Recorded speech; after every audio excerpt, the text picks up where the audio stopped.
Oh, okay. But mine's good. Okay. Just so you know. Okay, thank you. All right, folks, we're going to give Pat. Do you want to take two more questions? Or are you ready to sit down? No. Come and take your audience wants to ask you a couple more questions. Was there any online questions? Do we know? I don't know if we're set up online yet. Do we have one more question for Pat? Okay. Yeah. I missed the talk, but I read the paper. So how does, in general, how do we deal with, because there's going to be future lens systems like this, when we have a lot of different models and they predict a large range, what do you think going forward is going to be the best way? Oh, they get a large range of Hubble constant results. I mean, in this case, you have a large range, but some models are counting and some are not. And that's the way you did the analysis. But what do we do in the future when we have a large range? So our approach, as you said, in the paper, was to weight the models according to their ability to reproduce the H non-independent observables, and the models that were identified as being successful in that were also the ones that were most successful in the simulated cluster simulations done by Menenghetti. So there's agreement there, and so I mean I think. We have learned something from Rachael as well, right? You could say these simply parameterized models, which receive most of the weight, are the most successful. And so when we found this new supernova, people said, aha, we need to at least get those modelers going on that. And so, but in some cases, maybe there won't be enough observables to do the same exercise again, right? Here we have 3 images for supernova Hope as opposed to 5. And so, yeah, I think it's. So would you exclude some models ahead of time because they didn't fit Rachael well, or how do you going forward, and how you decide which models get a vote? Yeah, I mean, well, we were talking about this yesterday, right? So maybe doing another simulation effort, assuming there's someone willing to step up and do that, could be another worthwhile exercise for sure. But and then in the meantime, wait by the observables, and so. But no, it's a good question. So that's good. All right, awesome. Let's thank Pat again, especially under adverse circumstances. And now we've got Aaron, and I'll stand up at 10. Thank you. All right. Well, what a thing to wake everyone up from your free coma. I'm Aaron Young. I am currently a NASA postdoctoral fellow at Goddard Space Flight Center, and I'm coming into Space Telescope in the fall as a Giaxuan fellow.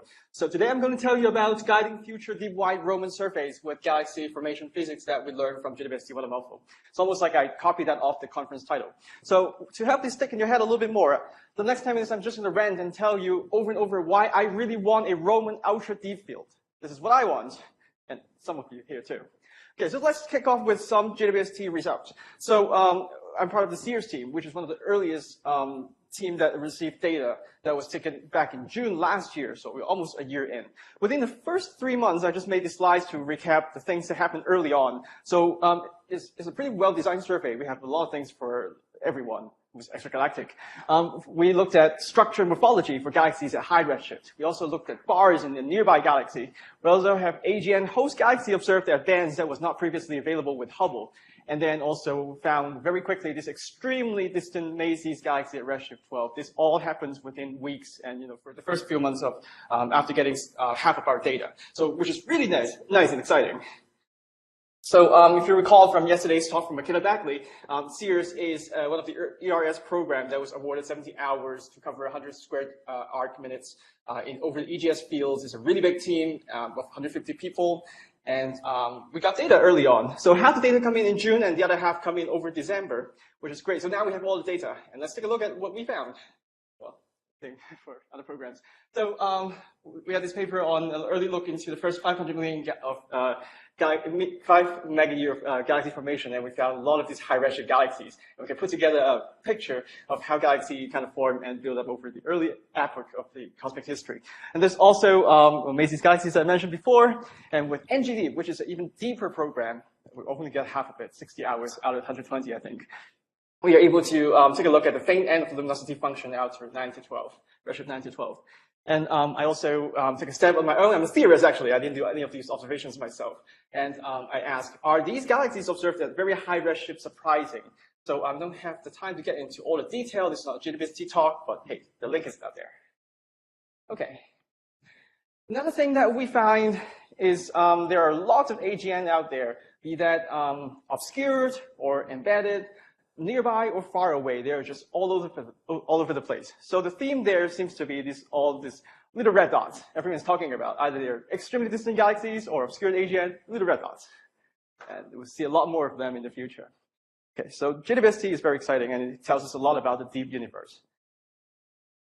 This is what adopted from a press release that I did with the Roman communication teams back in March. So JWST and Hubble have this restricted field of view, and this is a representation for what we're seeing through these telescopes. This is based on simulation that I made for a 2-square-degree field, but the galaxies are not, they're color-coded and size-coded for how big they are, but they're not representative for the real size. This is to illustrate that if we just do a random pointing in the universe, we could have landed on a field that is full of galaxies, like the one in the bottom, or on a field that doesn't contain too many things on the left. This is totally possible.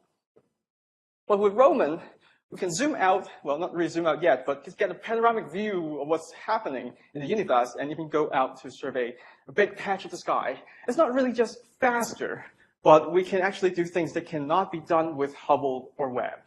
So in this press release, Universe Today picked up that if we were to survey this 2-square-degree field at the depth of Hubble ultra-deep field, it would take Hubble over 85 years. And Roman can do it in just 63, which is nice. So please, let's do it. But it's not just that, right? So this process simulation is a light curve. So I've been drawing these slides to illustrate how the universe have evolved or could have evolved over time. This is, based on simulation. This is not real. So let's go check it. But really, it's not just about large-scale structure in the nearby universe, out of redshift 2, but we can actually study how large-scale structure formed and evolved over a long period of time, going from redshift 10, 9, down to 6, and then 4. We can put out the whole full picture of how the universe could have evolved. Okay, so theory plays an important role in modern-day surveys. Back in the original Hubble deep field, it was great. We just point a telescope in a dark patch of the sky and wait a long time and thing shows up. Nowadays, we need to optimize the survey. We have to justify to the tag that the survey will return a lot of science. So ahead of time, before we even do the survey, years before the survey, we created simulations of the patch of the universe. So we can do all sorts of experiments on it and forecast what would come out of these surveys. So starting with the light curve you just saw with the Sears team, we make them into mock images, which kind of emulates what you really see in the real universe. We simulate this wedge-like region, how you see the universe, instead of using a box, which is how most simulations are created, but not how you see the universe. From a field, we can make them more realistic by stitching on realistic galaxies that we can draw from past surveys. We can add instrument noise to make these mock fields more realistic, and you can use them to practice data reduction or recovering sources that you put in. From there, we actually design the survey. We make multiple iterations of it. We ask, would certain survey design change the outcome? Would it make things look better or worse?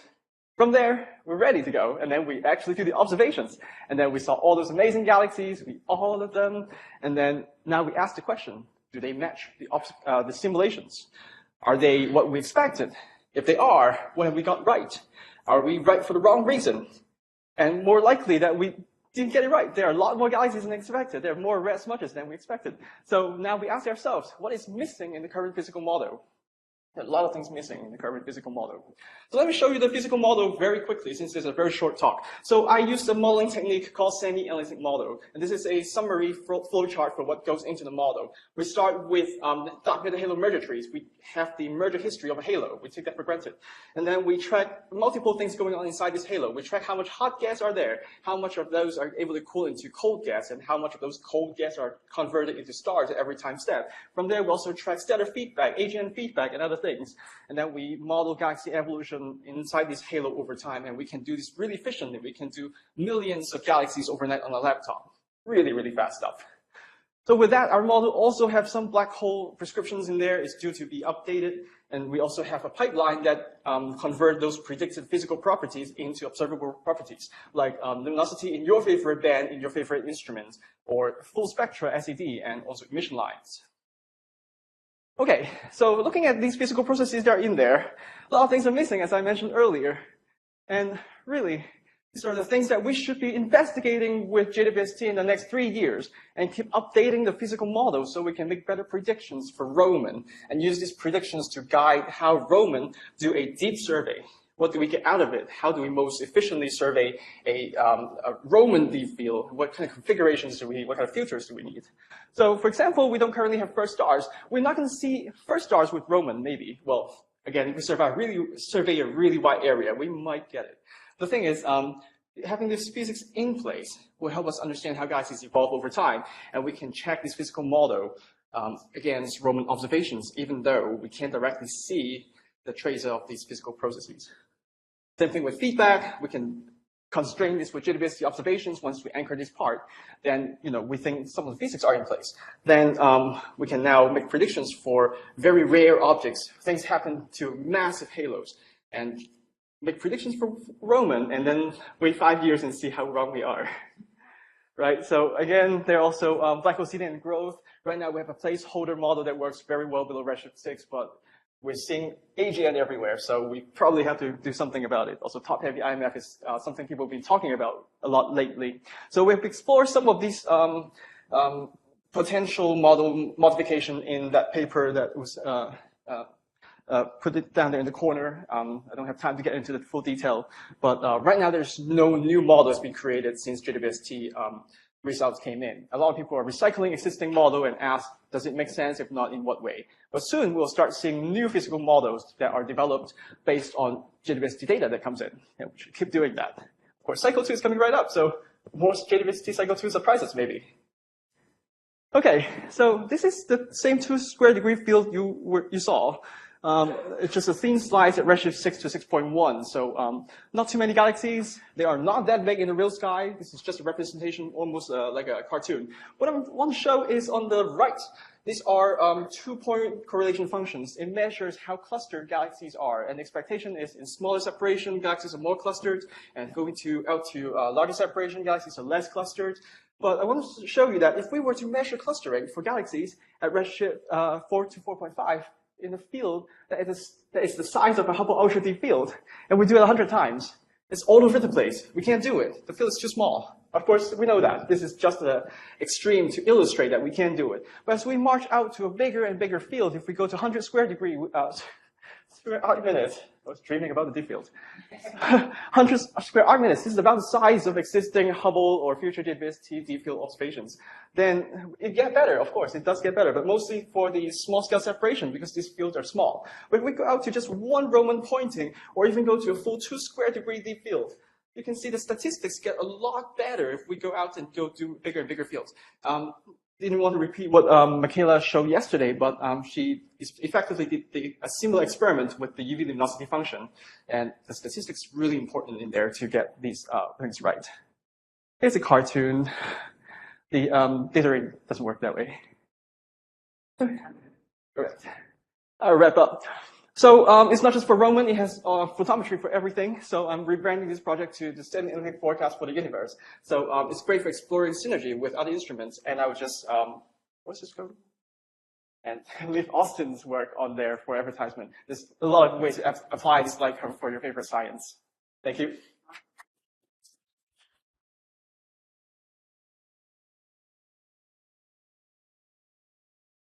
All right, we have a question for Aaron in the room.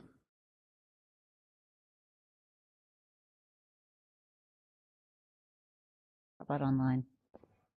Sorry. Okay, I get to ask one. So I'm curious about what you think would be the first black hole change you'd make in the models, because I guess for a long time you tuned your models to the UV luminosity functions. Right. So we only do the tuning at redshift 0, and then we let the physics do the evolution, and then we cross-check against higher redshift to see if the model even works. So for seeding, right now at the top level halo in the merger trees, we just put in a fixed seed. And then it doesn't matter what redshift you start, you just put a fixed seed mass, and then we just let it accrete. So we'll explore either with a stellar mass seed scenario, a very massive seed scenario, or a mixed scenario, and then we have to implement updated black hole growth mechanism for that. So it's the same. So we can do a lot of controlled experiments and compare them to other more detailed hydro simulations or incoming observations, and see, if we're able to reproduce all of them. But the idea is not to retune the model at every step to match everything, because we don't learn anything from it. But let's say if the relatively simple but physics-based model can reproduce observations across a wide redshift range, then maybe we can get something right. That's the hope. Last call. All right. One more question? All right, then let's thank Aaron again.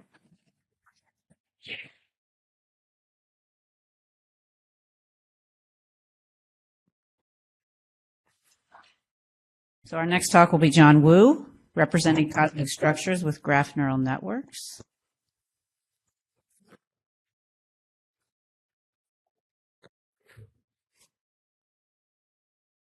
All right, can you hear me? Let's see. There it is. Okay.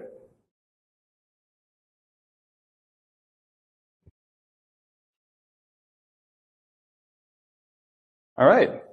Well, thanks very much. Good afternoon. My name is John Wu, and I am an assistant astronomer at Space Telescope Science Institute.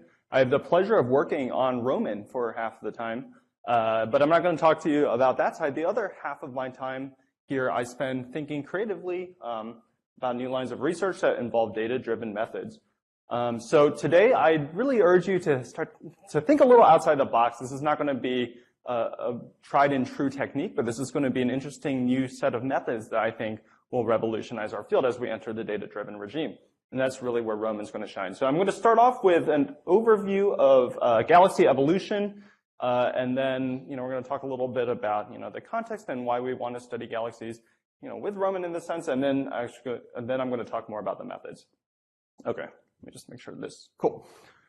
So thanks, Aaron, for setting this stage. Actually, thanks to all the speakers. They've been really wonderful in describing the many different kinds of science we can do. And so we know from theoretical simulations that, at early times in the universe, you have dark matter cascading down through the influence of gravity and, setting really this cosmic large-scale structure that we see here. Of course, the baryons, that is the gas and later on forming stars, will, constitute the galaxies. But we just really need to pay attention to the fact that galaxies reside in these large-scale environments. Those environments, we want to probe how influential they are in, raising and, leading to the formation of these galaxies. And it's important that we, study each of these different components. So I have as a slide title, "It takes a village to raise a galaxy." I think sometimes it's tempting to look at galaxies in isolation, or just, look at their very specific constituent parts. And I think that those dedicated observations are important, as is the big picture view. And sometimes when we see beautiful images like these, JWST, of course, we've now seen this image a few times, even this afternoon, like this, shows that we're going to get these spectacular views of galaxies and some of their surroundings. So obviously this very deep field of the SMAX 0723 and many other lensing clusters provide opportunities to study not just the very distant universe, but also galaxies when they're in these ultra-dense environments. And I think, being able to do time domain science, being able to use it to constrain cosmology, and also to study galaxy evolution, formation, and kind of the, almost look at the graveyards of galaxies, where they go and how they live their lives up to this point. JWST is really revolutionizing our field here. But in some sense, that also only represents the tip of the cosmic iceberg, right? We're looking at these very dense regions in large-scale structure, and maybe we also want to get a glimpse of, how the surroundings play a role. Okay, so, to that point, right, the Roman wide field instrument, we know that that's going to just give us a much, much larger view. So if we look at this, cluster, we can look not on the, on scales of like 1 degree in a, say, this is for like a single near-camp pointing here. You get about 1 square megaparsec. But with Roman wide field instrument, just with a single pointing, you're going to get much larger. And so this enables us to think about like how data-driven sciences will revolutionize the field. So again, just to say this again, I mean, we're not looking just at the most massive parts of, massive galaxy clusters, but we really can go out into other totally different regimes, more diverse environments where galaxy formation is, undergoing in very different ways, and we can go and study those. Alrighty, and a related piece of work that I'm not really going to talk about now is that, especially even at low redshift, we are still learning a lot about, the basically dim galaxies out there, right? And we heard a bit about this with surface brightness fluctuations as a new tool to go and get, semi-resolved stellar populations, and we can also study resolved stellar populations. Here I'm now showing sort of galaxies that are in the 40 to 130 megaparsec range that were known with the Sloan Digital Sky Survey, going out to an R magnitude of about 17.8. These are all spectroscopically confirmed, and so, this is what a map of, a good chunk of sky looks like before, essentially before an analysis, and this now is when I use a particular data-driven technique relying on the morphologies of galaxies to distinguish between very nearby galaxies from distant interlopers, contaminants in my sense. But this is a program called LOSI and XSAGA, which we're using the dark energy spectroscopic instrument to follow up using spare fibers on that, highly multiplex spectrograph to go and find these much, much fainter galaxy candidates and confirm their redshifts. And so you can just see the dramatic increase that we can get in low redshift substructure. To that end, I now want to switch gears actually and talk about how we can use the context of galaxies' surroundings in a better effort to understand the connection between galaxies and actually their halos. Okay, so bear with me now, but we're basically going to take a look, into graph theory where we essentially are just representing graphs. Graphs are, ball and stick models. You have things that are called nodes, and actually galaxies kind of can be seen as nodes on a mathematical graph. The separations between them can be thought of as edges on this graph. Okay, and so this is just from a simulation box. This is from TNG 300. Just simulation. It's actually a sub-region in there at redshift 0. And so as it's spinning around, we can also do things like, try to simulate things like projection effects or observational effects to simulate some level of realism. But the point is that we really care about the fact that there are just the galaxies that are in, these virialized structures called subhalos. And in fact, some of these, subhalos belong to like a parent halo. And we can take advantage of their clustering information by linking them together on mathematical graphs. Okay, great. So then what do you do with that? So this is actually what a slightly more realistic version of this data set should look like, where I've now colored galaxies. They're sized by how massive they are in terms of stellar mass, and then they're sort of dropped out randomly as a function of the stellar mass surface density. This is kind of like a surface brightness CUD, but obviously we can make this better. The point, though, is that when we simulate observational effects and add some level of realism, we can then go and try to teach neural networks that live on these graphs how to basically connect the galaxy properties with the halo properties. And so, for example, for each galaxy, we can measure or just take measurements in a catalog form of the positions, velocities. In this case, this is now just 2D projection effects, right? So x, y, and the radial velocity, or the line of sight velocity, and then the stellar mass. And then from that, we want to see how well can we actually recover the halo mass, the dark matter halo mass of the galaxy. And so in order to do this, we actually need to turn this thing, and basically all things that are within a certain linking length are now connected. They can pass messages to each other, which, if you want to think about that concretely, it's basically some combination of effective forces or an effective field from each galaxy emanating out and acting on the galaxies around it. They do the same back, and there's some neural network magic in there that I won't talk about, but ultimately we want to see, does this kind of approach work? And in fact, it actually does. So if you look at a typical, this is kind of a surrogate version of what we typically think of with like subhalo abundance matching or halo occupation distribution modeling. Basically, tried and true theoretical approaches. We actually find that, you can recover the halo mass here. This is the true versus the predicted one, to about 0.36 dex in a particular mass range. But the scatter actually is much reduced when, even in two-dimensional projection, when you take advantage of all this environmental information. And so once again, right, I've got the spinning graph.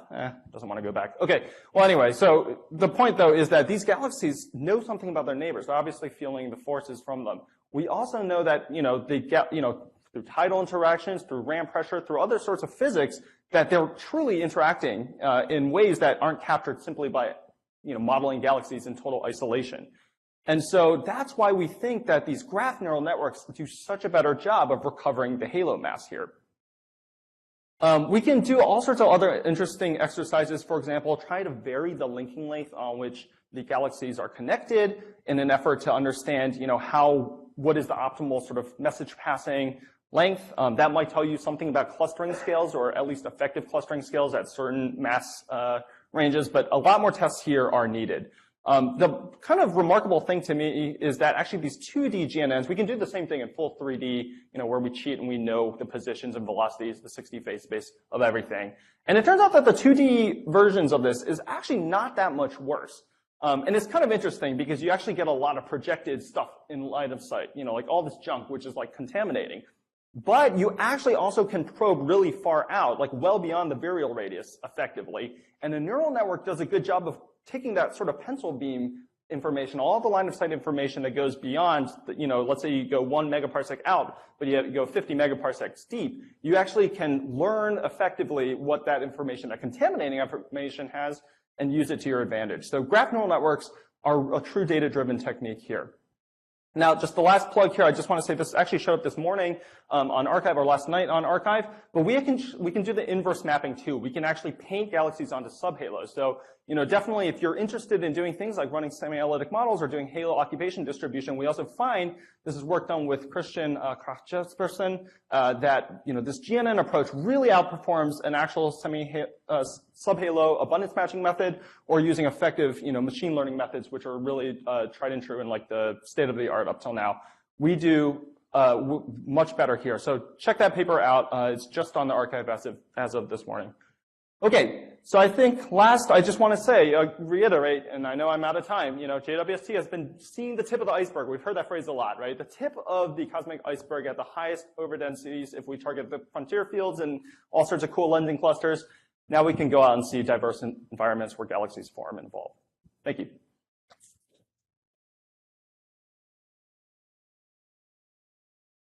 Thanks, Tom. Really cool. Is there a question in the room?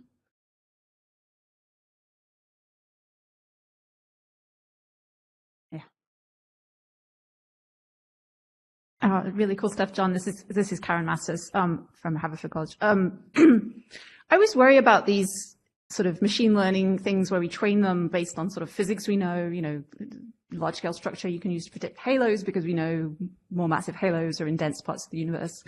Is there a risk that we are sort of teaching it what we know now, and therefore if we use it to discover new stuff, we're just discovering the same stuff we already know? Yeah, thanks. I think that's a really good way to frame, some of the perils of machine learning, which is like, why are we doing this if we're trying to get at physics? And if we already know the physics, then recovering the physics was the point. I mean, I think there are some things that we don't know intrinsically, one of which is what is the actual dark matter content, in these galaxy clusters or in larger fields.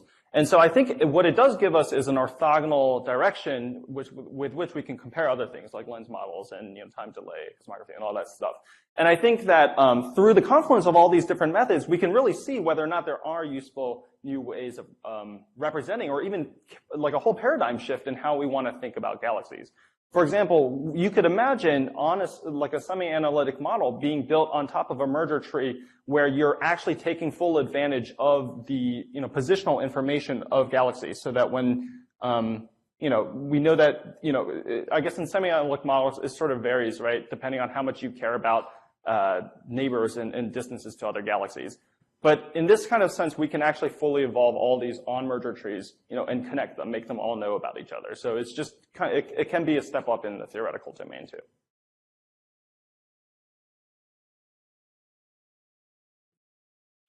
So this is a question from Meet Vyas, both comment and a question. When you showed the neural network graph with the galaxies as the nodes, we can also use graph partitioning algorithms and other graph methods to understand the evolution of the intricate structures between them.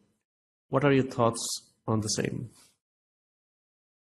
Yeah, so I mean, you certainly can do that. I think, yeah, again, maybe almost sort of repeating what Karen's question was about. Like we really do want to see what kinds of physics we can learn, right? And so when we think of these methods, it is tempting to see, all the different ways that they can be expressed and what their representational power is. There's certainly interesting stuff there that might appeal more to a graph theorist than to an astronomer. But I'm open to suggestions. Thank you. But Harry, take the last question while. Yeah, great talk, John. In the example you showed, were there uncertainties on the quantities? And I guess my more general question is, can you use this technique to help hone the observing strategy? For example, if you chose to put more time into spectroscopy and drop one filter, would you be better off in getting your halo mass to stellar mass relation or vice, that kind of question? Yeah, so okay, as for the latter, I'm not sure. I think that would be a worthy endeavor. As for your former question, uncertainties are not baked in, but what you can do is add scatter, and that's actually useful for training the graph neural networks because it adds some level of robustness. One other thing, I would say that one of the really nice things about graph neural networks is that they're really efficient. They're actually really, really easy to run. They're much easier to train than convolutional neural nets and other sorts of things. And so we actually could run through many simulations blazingly quickly. I think that's another power of them. But thank you for the question. Let's thank John one more time. Now we have Ali Khostovan. Did I get that right? Khostovan? Okay. Let's go extreme with Roman. Take it away. Does it work? Can anyone hear me? Everyone online? Looks good. Oh, there we go. Oh, wow. Yeah. Just heard my voice. Okay. Is this okay, or do you want? No, this is fine. All right. So, as the title says, let's go extreme with Roman. So what I mean by extreme is actually going for a wide range of low to high equivalent width emission line galaxies, specifically H-alpha emitters. So in this presentation, I'll be talking about how we use a approach to measure and constrain H-alpha equivalent distributions from redshift 0.4 to 2.2, and how we can use that to infer what we can potentially see in a Roman GRISM survey. Is there a push button somewhere? Oh, here you are. Hello. There we go. All right, so with JWST, it's been, a year now that JWST has been on, and we've been getting lots of data and lots of cool results that are popping out of this. One in particular is that we're finding a pretty interesting extreme universe in the sense that if we compare it to lower Z, like cosmic noon even, where we're finding these really high equivalent width H-alpha emitters that also have very high specific star formation rates. These are equivalent widths on the orders of hundreds to thousands of angstroms in rest frame, and that these objects are also on the low mass end. So it seems to be, when you put it together, that these types of systems are pointing towards more bursty, star-forming, active, low mass types of galaxies. And people have been investigating these H-alpha equivalent distributions at lower redshift for quite some time, up to redshift 2. Beyond redshift 2, in the pre-JWST world, we had to stick with what Spitzer would give us with IRAC color excess studies. But the thing that we've figured out in that time period was that, there's this anti-correlation between equivalent and stellar mass, that these low mass galaxies, they tend to be the ones that have the higher equivalent width across all redshifts, and the typical equivalent width also increases with redshift as we go to higher redshift at any given stellar mass.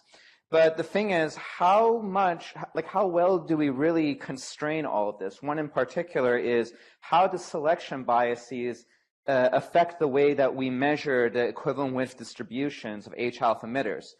Could it be that things are actually overestimated in terms of measurements just due to selection biases alone? So it leads to this idea that we really need to constrain that intrinsic H-alpha equivalent width distribution in order to really truly understand how these things evolve and what the underlying correlations are, and how we can use it later on to even forecast what we would potentially see in other surveys.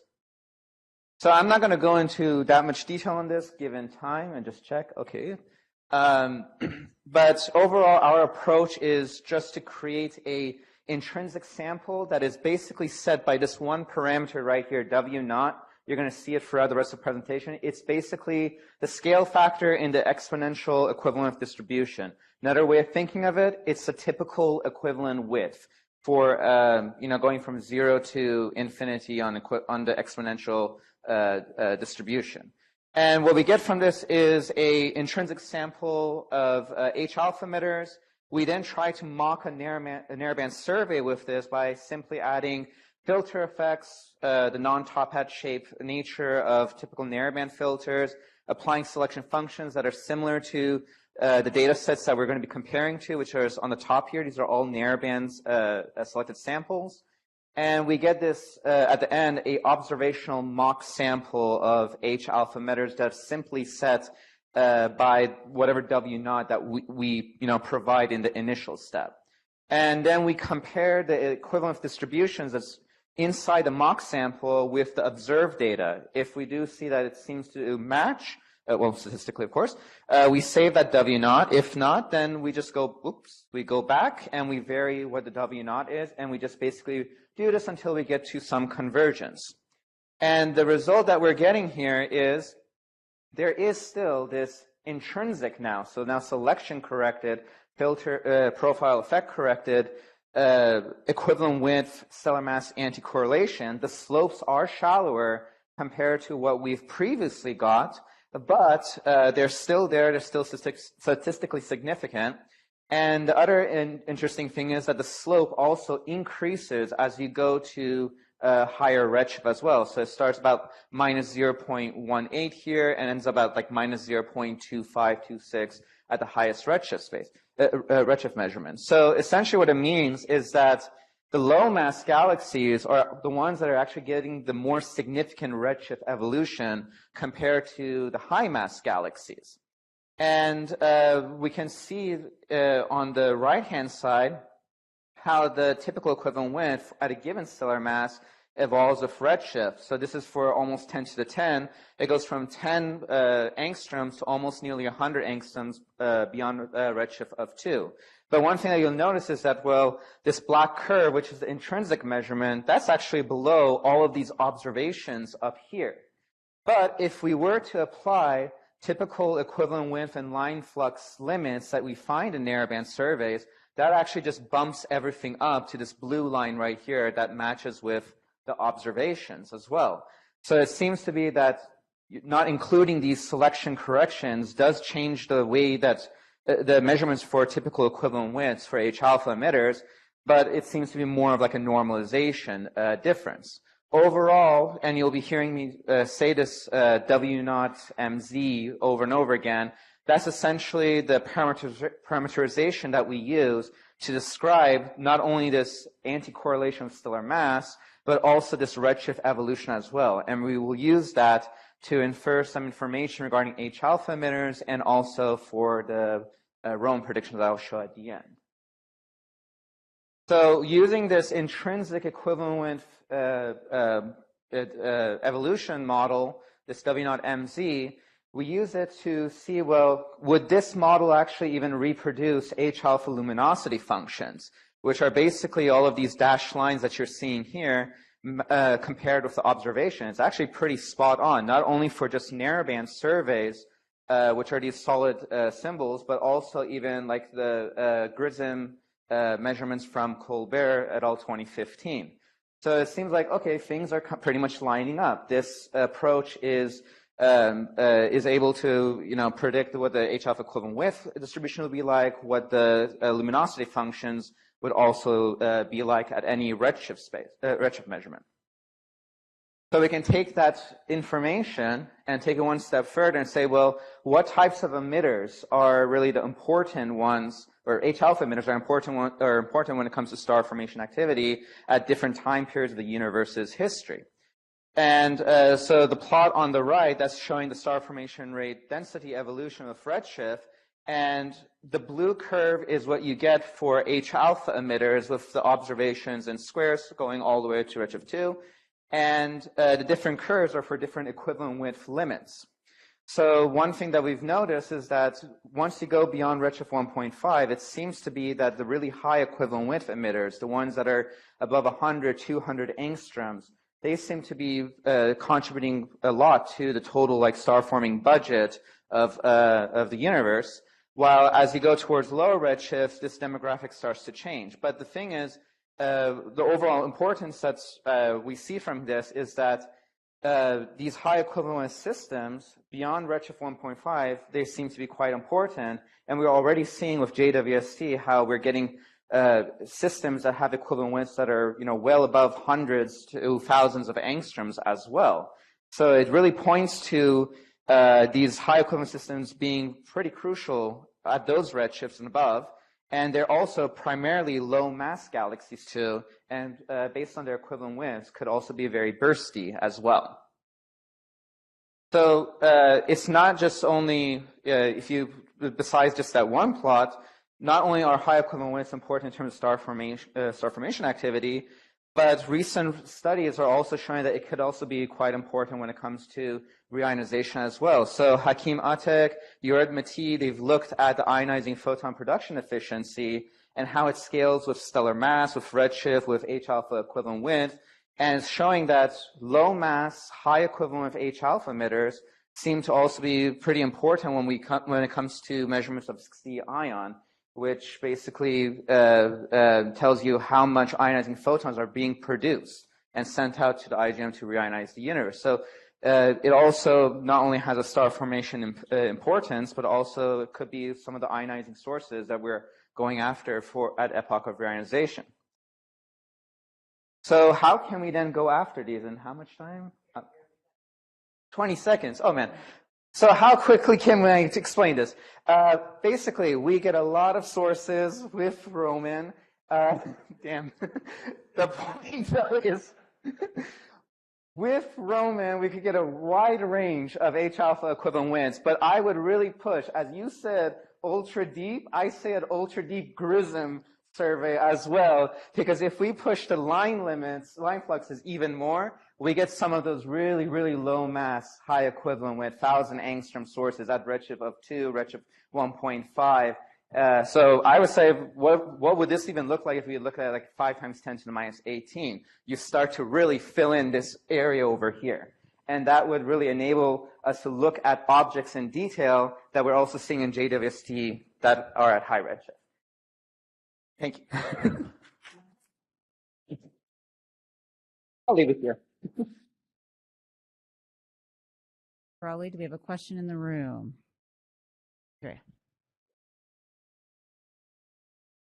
So wonderful. I'm also all for deep GRISM. I love that. But was wondering how are you dealing with extinction corrections? Yes, so extinction this is one of the uniqueness also with H-alpha equivalent width, but it comes with this one caveat as well. If you assume nebular and stellar reddening are equivalent, and there is debate on that as well, those dust corrections would cancel out essentially because you have H-alpha line flux, which is affected by dust, and you have continuum flux density, which is also affected by dust. But if the stellar nebular reddening is equivalent, then those two effects would cancel each other out. But if it doesn't, then you do have an extra factor there as well. So in the paper that we're writing on this, there is a description of that in there as well. And hopefully I can get in the archive fast.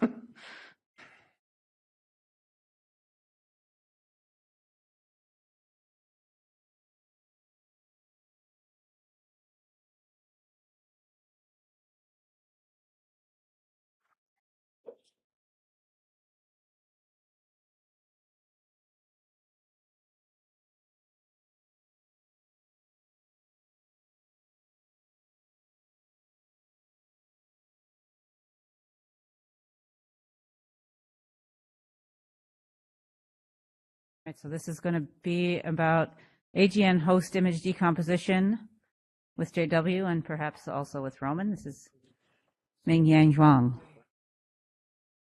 Yeah. Right, take it away. Oh, okay. Can you hear me? Yeah. Hi, everyone. My name is Mingyang Zhuang, and I'm a postdoc at UIUC, collaborating with Yueshen. So first of all, I would like to thank the organizers for giving me this opportunity to present my recent work. Popular numerical simulations suggest that agents play an important role in galaxy evolution. As shown at the left figure, both black hole creation and star formation are fueled by common cold gas reservoir. The filling of the black hole is a little bit more difficult since gas needs to lose angular momentum and flow to the center. Both processes can inject energy and momentum back to the ISM to provide a self-regulating feedback mechanisms. Agent feedback is also required by simulations to reproduce some key observational quantities. For example, as shown at the right figure, similar to the supernova feedback is used to reduce the efficiency of converting baryons into stars at the lower halo mass end. Agent feedback is required to reduce the efficiency at high halo mass end. One all familiar with the tight correlations between the masses of black holes and properties of the host galaxies. One of the ways to study this coevolution and to understand the agent feedback is to study these relations when the black holes are rapidly accreting. Due to difficulties of obtaining stellar velocity dispersion, people are mainly focusing on the stellar mass of agent host galaxies. Well, the launch of JWST has greatly improved the quality of the image in terms of both sensitivity, resolution, and wavelength coverage. So what I show in the right figure is the comparison between the resolution PSF for its half maximum of HST for wide field 3 camera versus the NearCam. We can clearly see at similar wavelength range, JWST NearCam has a factor of 4 improvement in terms of the resolution. For redshift larger than 2 agents, HST-UFC3 can only cover res frame UV to optical with a few kiloparsec resolution, while NearCam can cover res frame from UV all the way to the infrared with sub-kiloparsec resolution. This improved resolution is crucial to understand the formation of the internal structures such as bulges, and also to study the feedback of the agent inside the galaxy. Well, no telescope has perfect PSF that is constant, independent of the position on the focal plane all the time. So does the NearCam. Previous works have found that the NearCam also have this effect. For example, this work makes use of globular cluster. They use 4 filters. They find that there's like a peak-to-peak variation is about 9% in the 150 filter. And they find that the maximum variation happens in the shortest wavelengths, and it can be up to like 15 to 20% in the 090 image. And also they found that there are also temporal variation, which is on the order of 3 to 4%.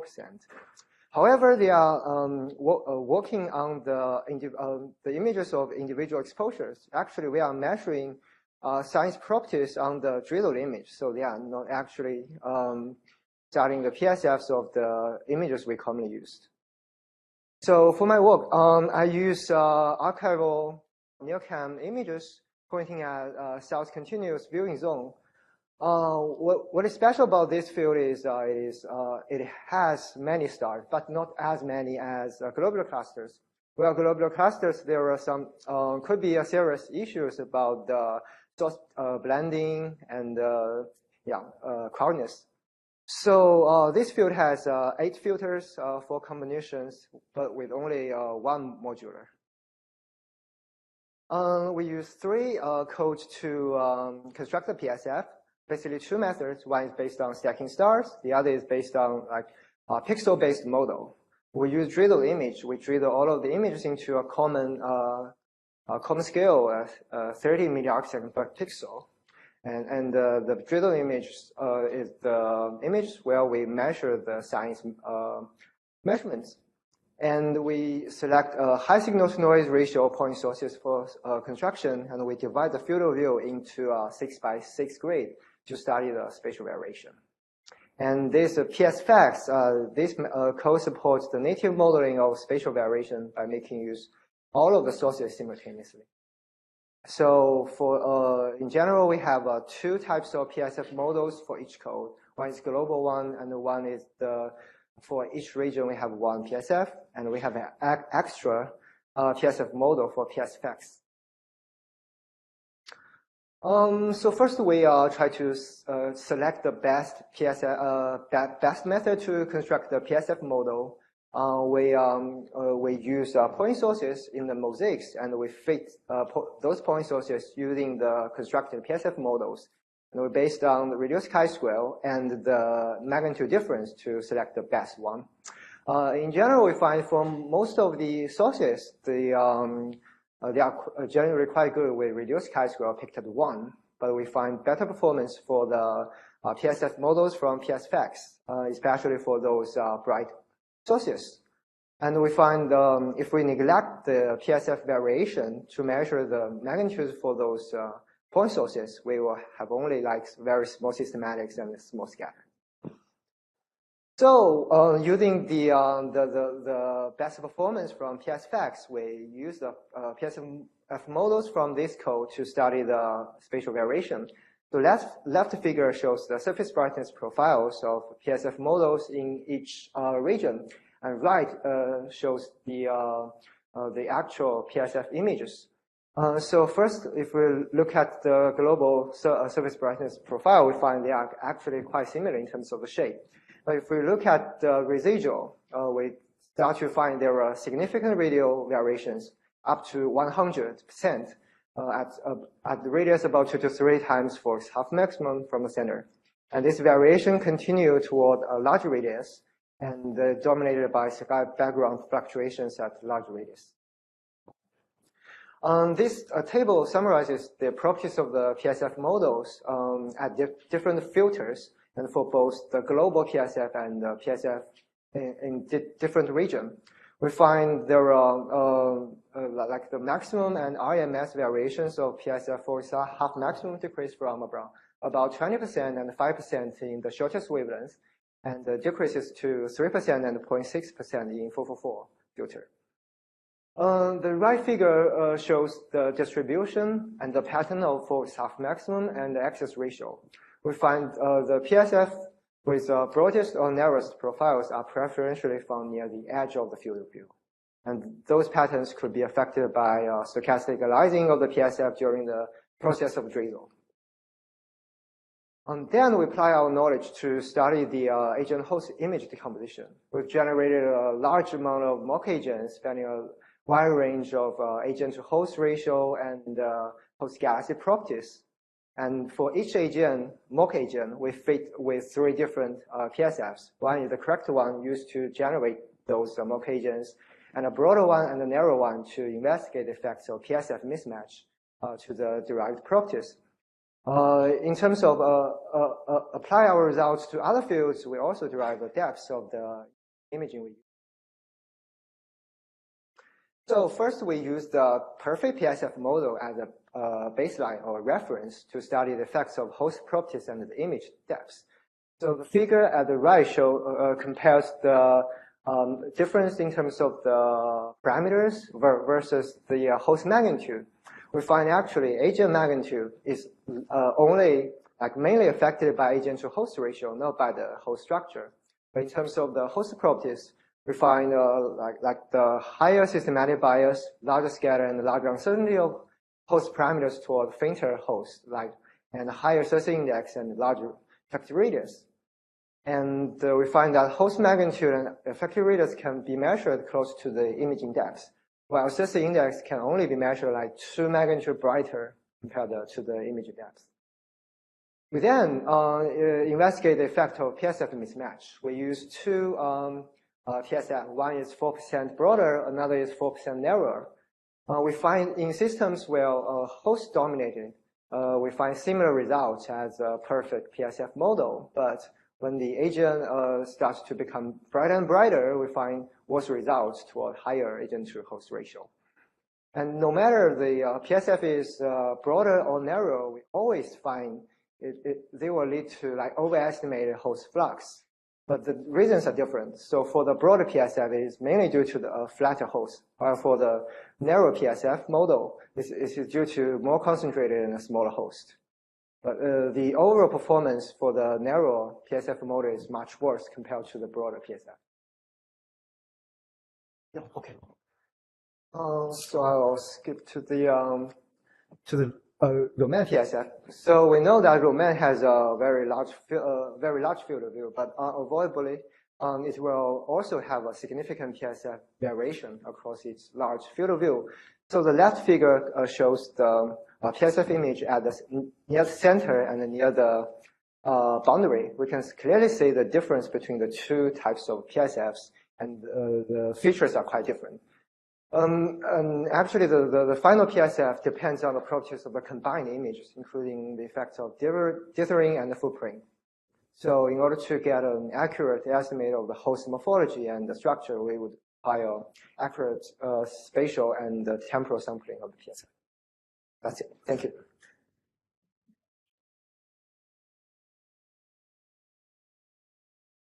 There's not a lot of glory in digging into the details of the PSF, so good for you. I think we have time for one question. Yeah, we're going to have to wait for the microphone here.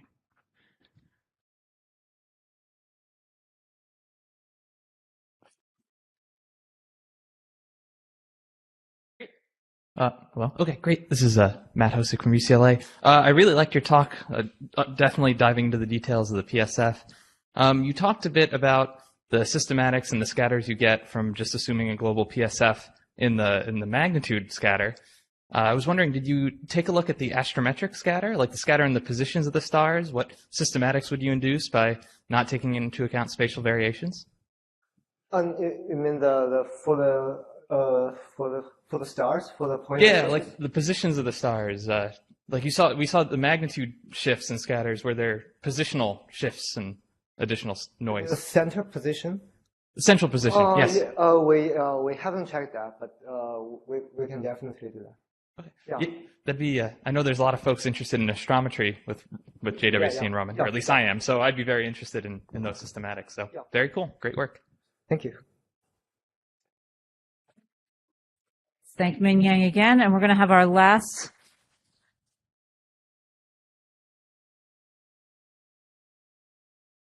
There's Caitlin. Our last talk of the session is online. Nice to see you. Nice to see you. Can you guys hear me? Hear you great. And we see you, but we don't yet see your slide. Yes. That's what I'm doing now. Okay. Very good. Looks good. You can see me? All right. Everything Yes. works? Cosmos Okay. Web. Awesome. All right. Take it away. Cool. Well, it's great to be there. I'm sorry I couldn't be there in person. I'll get to that in a bit, but I'm excited to share with you today a bit about the Cosmos Web program, and perhaps we've touched on it a little bit in the discussion of extragalactic, deep fields with JWST. But we have a lot of goals in Cosmos Web, and so today I just want to touch on some of the goals that I'm not used to talking about a lot, more focused on large-scale structure, and more kind of off-the-wall goals, including transient science. So I'll just dive right in. I'll just point out that in the background here, it's some of our data, the initial data that we got, the first just 4% of our map, and we're panning and zooming into that 4%. So we have now a much larger data set. We're still not finished obtaining data. Cosmos Web, just to give you some context, if you're not familiar with it, it's a 255-hour Cycle 1 GEO program. It was actually the largest GEO program. It's led by myself and Jehan Kartaltebe. And it involves a lot of people. It is the largest by area extragalactic deep field. But I really want to, before I dive in, thank the folks who've done a lot of the lion's share of work on Cosmos Web. On the imaging side, we have Max Franco here at UT Austin, working in my group, Daizhang Liu at MPE, and Santosh Harish at RIT. And then, they've really made sure we have the highest quality images that we can have. And then they pass it to our catalog team, which is led in large part by Louise Pacaro, a graduate student at EAP, and Marco Shintov, a postdoc at Dawn, who made sure that we, in our photometric measurements, are leaving no stone unturned and not missing any sources. In the alphabet soup of all of the extragalactic deep fields, I want to remind you or introduce you to the Cosmos field if you don't know what it is. So on the left-hand side, we have a bunch of to-scale, schematics of well-known deep fields in the literature, including the Hubble Ultra Deep Field and some of the CANDLES fields and more recent JWST fields like SEERS to scale against Cosmos. So Cosmos is the entire 2 square degree field of view you see imposed with the moon here. It was a single band HST program acquired almost 20 years ago now, which is astounding. And what we're doing with Cosmos Web is coming back with 4-filter near-cam coverage in a smaller field of view that's inset within Cosmos. So it's roughly a half square degree in the middle of the Cosmos field. This is how our depths compare to other JWST deep fields. We are the shallowest, but by far the widest area survey. With NearCam, we have 4 filters. We're about a magnitude or 2 deeper or shallower than JADES, but also significantly larger. And we also have coverage in NIRI. Of course, this is being a Roman and JWST conference, it's worth pointing out that Cosmos Web really sits at this juncture between very deep, small field JWST surveys and very wide field, shallower surveys. And so we hope that Cosmos Web is really useful to the Roman community in planning future surveys. This is what the exposure map will look like when we're totally finished. We have a good chunk of the data, but not all of it yet. Blue is our NearCam exposure map, and that is contiguous over 0.54 square degrees. And our MIRI exposures are obtained in parallel. Those are shown in orange. They're a bit more scattered, but mostly embedded within our larger mosaic. We obtained the first set of data in January, and I am showing you these babies here because a funny coincidence for me is that I gave birth to these twins within the same 24 hours as we obtained our first data after years and years of waiting. So of course, that happened and has led to a very, very busy and sleepless year, but it's been fun. We obtained half of our data more recently in April of this year. So we've been working on that furiously, and we're waiting for the other portion, more or less the other 40% that hasn't been taken yet in the northern half of the field. It is worth pointing out that in black here, that data, there is data that has been already taken as part of the primer survey that is embedded within Cosmos Web. And I'll get back to that point in a moment. But everything shown here in dark blue we have on hand. It happens to be 0.828 square degrees, which is 1 Roman field. So that's a happy coincidence as well. So when we're finally done with Cosmos Web, it will be 3 times larger than all other JWST deep fields combined, and that really provides a unique way to investigate science goals that would not be possible in more pencil beam deep field surveys. So today, in the time I have left, I'll describe our weak lensing goals to calibrate and anchor the stellar mass to halo mass relation, mapping of large-scale structure out to the EOR, and then our prospects for detecting high redshift transients. So with that first science goal, and I think there's been really interesting discussion of this already, and good links to Roman goals as well, is the fundamental need to understand the relationship between galaxies and their dark matter halos. We want to understand how baryons assemble within dark matter halos and how that changes and evolves with time, because it does have such tremendous impact on a huge suite of observations that we obtain. And so coming out of that is, of course, the stellar mass to halo mass relation. We, of course, infer stellar content directly through starlight and want to easily infer the mass of the larger dark matter halo around a given galaxy, and that is often done through the stellar mass to halo mass relation. But it's worth pointing out that the stellar mass to halo mass relation has no good observational constraints beyond a redshift of 1, and they're mainly based in theory and simulations. And of course, if you want to measure mass of any object, there are 2 really good ways of doing it. One through kinematics. This is often done through satellite galaxies, but of course, with 1 + e⁴ surface brightness dimming, that becomes increasingly difficult at higher and higher redshifts. And then the second option, of course, is gravitational lensing. And strong lensing is great, but those are fairly rare, although we are finding new strong lenses in Cosmos Web, so we're excited about that. And so weak lensing becomes really the bedrock of how we make this measurement. So with JWST, at a given redshift, we'll be able to infer the distribution of stellar light, and by measuring the shapes and orientations and very careful deconstruction of the PSF spatially across the field, we can infer the distribution of dark matter and use that to anchor the stellar mass to halo mass relation. This is directly dependent on having a high density of background sources in the near infrared at high redshifts, because you need that density of background sources, and that is really unique territory for JWST. And so just to show you what, the range of what we think we will be able to constrain, in solid lines, the different colors show measurements of the stellar mass to halo mass relation, out to redshift of 1 using the existing HST data in Cosmos. And there's some simulations suggesting that there could be slight evolution as well out to higher redshifts, but that hasn't been observationally constrained. We will be able to do that with Cosmos Web out to a redshift of 2.5 or so.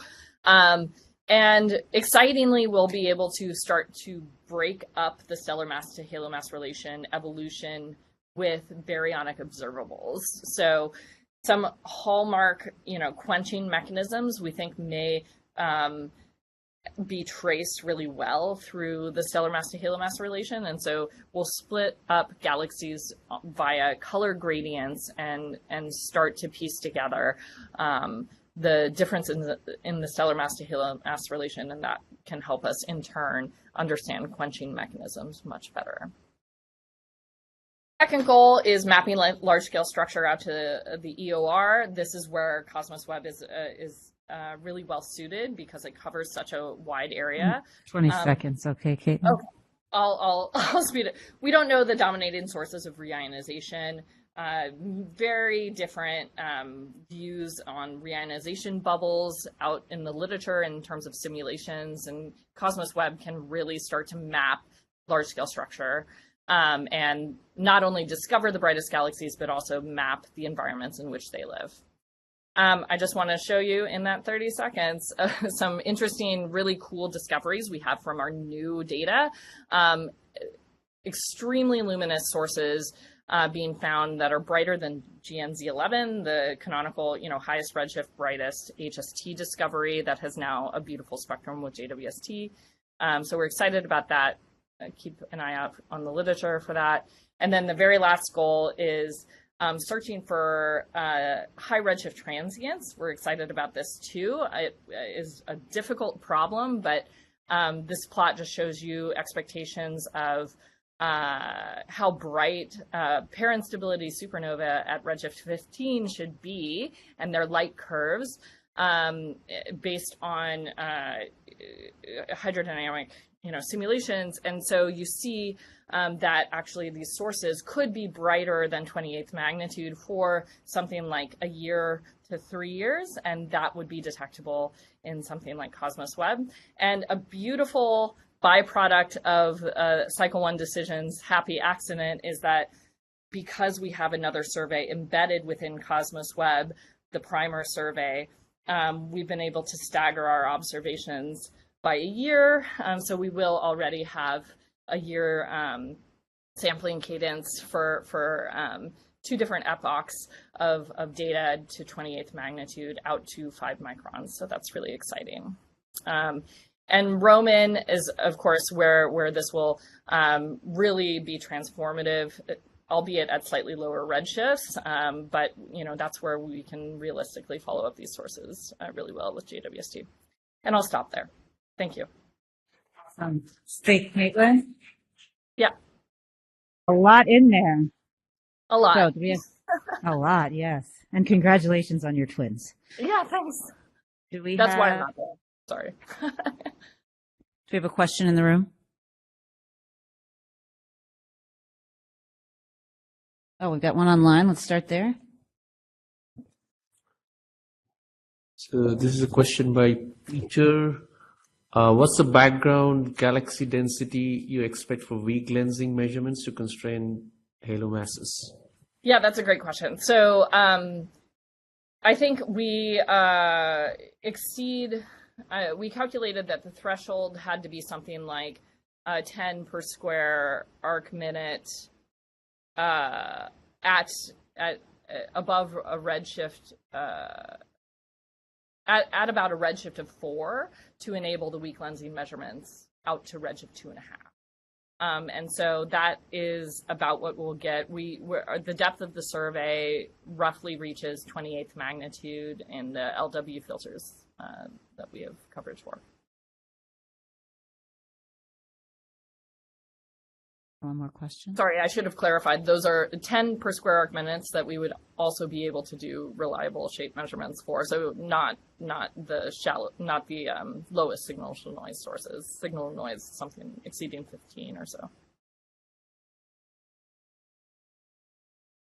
Go ahead. I have a question. Have you looked into similar estimates for the Percivalli supernova predictions, but for TDEs or superluminous supernovae, which I think are ones that are most likely to be detected? Yes, right? of course. Yeah. No, not in great detail. No. I would say, I'd love to learn more. That is not my area. That's not really the expertise of the majority of the Cosmos Web team. But we're really excited to see the potential of time domain science in Cosmos Web. So yeah, reach I have out. models that did that for Roman. So yes, I would. Yeah. Yeah. So let's thank Caitlin again, and then I think we have our lightning poster session. And let's go ahead and thank everyone from the session, because it was a great set of talks. So one more round of applause while we get set up.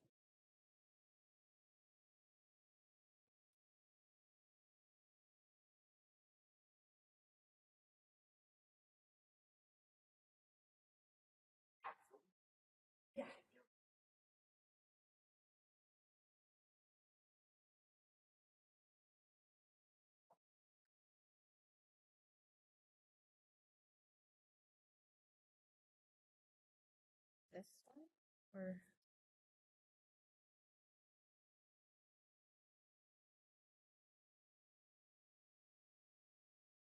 do you want to go ahead and announce while I post? So we are going to do a few poster sessions. We will start with a video recording. There are no questions after poster lightning talk, as they are supposed to be short. However, we are strongly encouraging that you put the questions on Slack so that people can communicate. And while we're setting up, I'll take the opportunity to announce again that we would love to have your thoughts about the topics of discussion that were discussed yesterday on Slack, however format you want them to be. And please delegate someone who's a synthesizer for your session, ideally someone who will be available on Friday to present the summary of your talk at the summary of the conference. And then a final announcement. The dinner is kind of the choose your own adventure portion. On the Slack, there are some suggestions of restaurants in the area. Some may have a local person if they were able to sign up for it. If there is no local person that signed up for it, then you are on your own. But hopefully it will be fun and enjoyable, and it shouldn't be that busy. So that's the end of the announcement, and we are looking for the first poster. Hello everyone, I'm Wenxiu from Peking University. In my poster, I'd like to present our recent work on probing the early assembly of black hole mass and quasar luminosity function, the Schechter distribution of the Eddington ratio, which can be taken as the growth speed in each episode. Therefore, we can connect the seeds with observable quasars and constrain our model. Our model is constrained by the high redshift quasar luminosity functions in the luminous end. Here I'm showing the best fit model of the quasar luminosity functions at redshift from 4 to 7. We overlay the detection limit of Roman and Euclid wet surveys. We can see that Roman is especially sensitive to detect the faint quasars and unveil its obscured fraction. We can also model the black hole growth, which reproduces both the luminous quasars known at redshift higher than 6, and also faint quasars, which are recently detected by JWST. We also predict the early coevolution of black hole and their stellar mass of their host galaxies, finding the growth tracks which finally lead them to close to or overmassive than the local relation. Our poster describes these new findings, and if you are interested in this, please check it out. I'm joining remotely, and I'm happy to have any discussions with you on Slack. Thank you.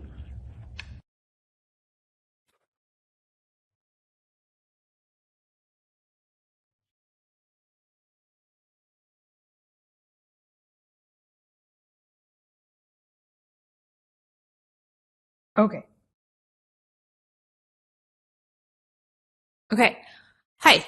I am actually Rachael Beaton. I'm the SOC co-chair, but I'm happy to represent Jiaxuan, who is currently on the other side of the Earth.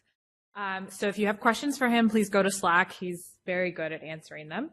But we've been working on surface brightness fluctuations of nearby galaxies, thinking about how to detect them in LSST, where they will be blobs, and then use Roman to follow them up where they're semi-resolved, so not fully resolved.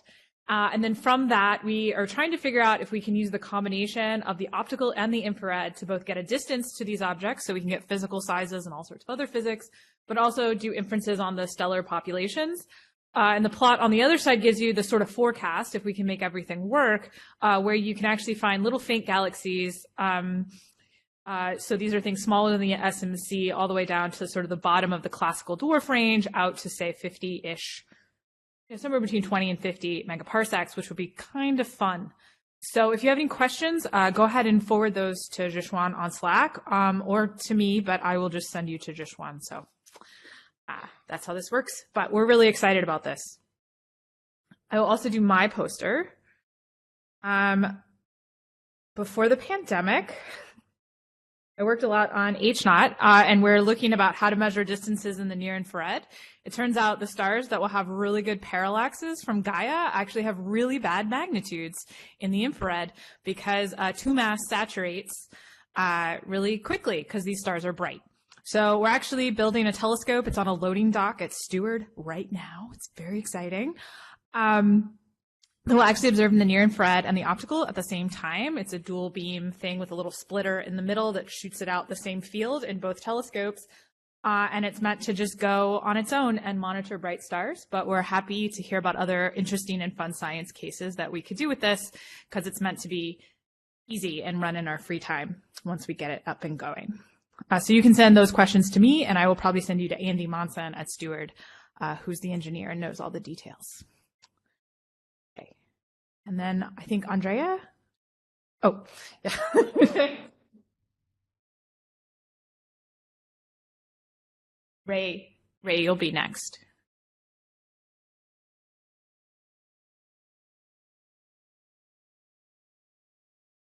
Sorry. No, that's good. Thank you. Sorry. Yes, perfect. Thank you. So my poster is, as Jenny put it this morning, an infomercial, and an infomercial for massively multiplexed spectroscopy. And that can be achieved from the ground with some limitation, and with the Roman GRISM with some complementary capabilities, such as the lack of skylines in the near infrared.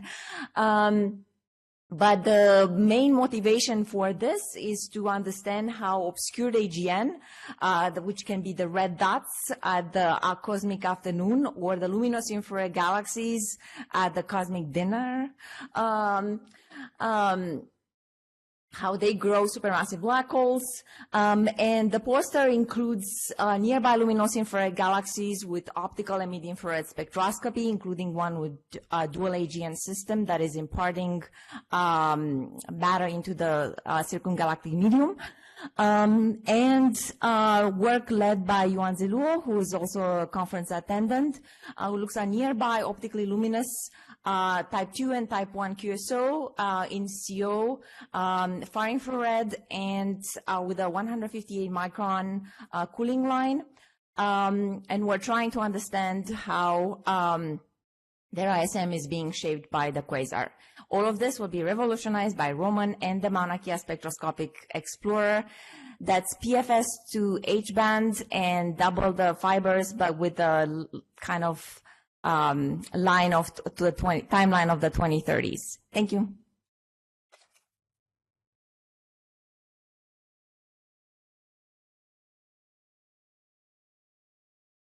Hi, I'm Ray Lucas. I want to first say a really quick note about Vera and Nancy. 38 years ago, more or less, when I started here at STSCI, I used to sometimes sit beside Nancy Grace Roman. I didn't know that was her. I didn't know what her role was, but I soon learned she was a very important person in the development of Hubble. And I also worked with one of Vera Rubin's postdocs, Brad Whitmore, on galaxies, and got to meet her. Very nice. She was always very nice to me. I'm very glad that both of them are getting the kind of recognition that they have long deserved, and they deserve more still. Okay, now back to the poster. I won't belabor the fact that Roman is the same size as Hubble in terms of the mirror, so we're not going to be breaking the mold with new high-resolution morphologies at Z of 10 or... Oh, well. Okay, I guess we have to go out again.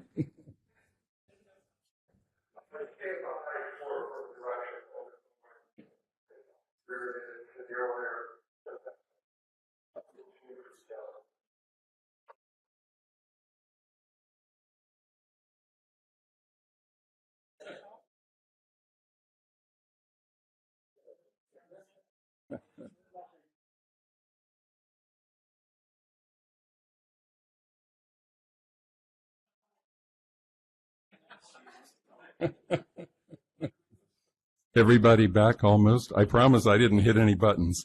So should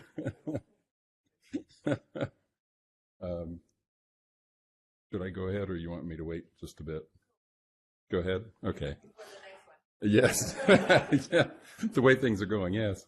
So anyway, as I was saying, Roman has the same size mirror as Hubble. So, you know, the morphology is a very faint, extended material in high redshift galaxies. Won't be its strength, but it will be able to go quite deep, and it will do the same kinds of morphological studies that Hubble could do, which are still very impressive. And combining that in terms of the large-scale structure and going deep, which is something that I would really like to see that people have also mentioned here.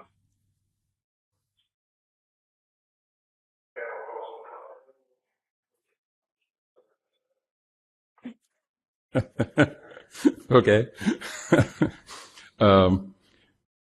Going deep, both in terms of imaging and the slitless spectroscopy, I think will be a very great thing. And that is something that is probably the main conclusion of my poster, really. Roman deep fields will be valuable complements to JWST wide and shallow fields. And I should have also said we would like to add these deep fields. And we think it's important to consider joint optimization between Roman and Webb. Also considering other multi-wavelength observatories, things like eRosita results and other things. And we think that a Sears-like Roman ERS program could be very valuable. In honesty here, I'm a member of the Sears team, so I have that perspective, but in terms of providing processed data, scripts, all kinds of things, we think it will help give the community a very good start on what's really possible with Roman if we could do deep, wide fields and have that data be given out to the community. And as a measure of the impact of things like this, in Sears, we've already got about, I counted them on our, we have a publications page, about 30 papers submitted and published, and the community has about the same number. So it's a big impact in terms of informing the community about what's really possible. I'll stop there. Thanks.